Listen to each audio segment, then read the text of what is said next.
Hello everybody, this is ISDIGIT.com tutorials about robotics. This is the continuation of our second tutorial where we created a program which asks us how old are you, and then we input our age using our keyboard, and then it compares who is older, the robot or me. And then it says, cool, I'm older than you or you are older than me, etc. But unfortunately, it's not finished yet, because here when it asks us to input something, we can not only enter numbers like 20, 30, etc., but we also can enter letters or words. And in this case, it will need to compare symbols with numbers, and it is not possible.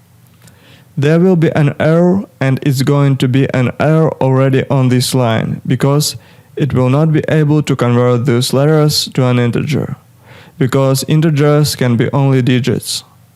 That is why we need to make a filter, which will filter digits from symbols. Here I need to create a new if condition.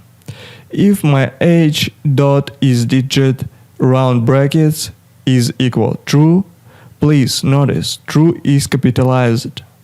Then we need to select these lines and press tabulation.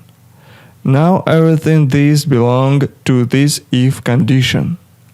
So, if my age is digit, what means not letters, if it is true, then it will allow to execute these lines.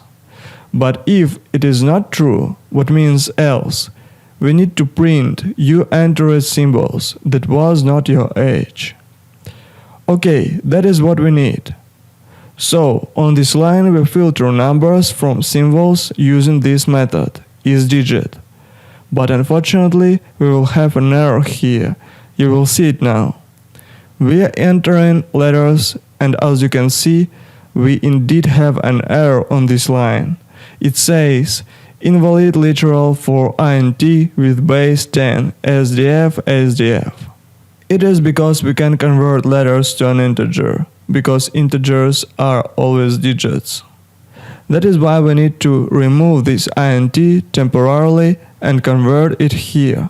My age is equal int my age. So let's check. Hello, my name is Bob. How old are you? ASD. You entered symbols that wasn't your age. That's true. And hello, how old are you? 30. Wow, you are older than me on 20 years. Now it works properly. That was the third part of this tutorial. Now you know how to check if the string is digits or not. You also know now that you can use this true. You only need to remember that you need to have T capitalized. In the next video I will show you how to make lists and how to work with them. Also I will show you how to make if A in B conditions. Please support us by pressing like or subscribing. We appreciate it very much. See you in the next tutorial. Bye.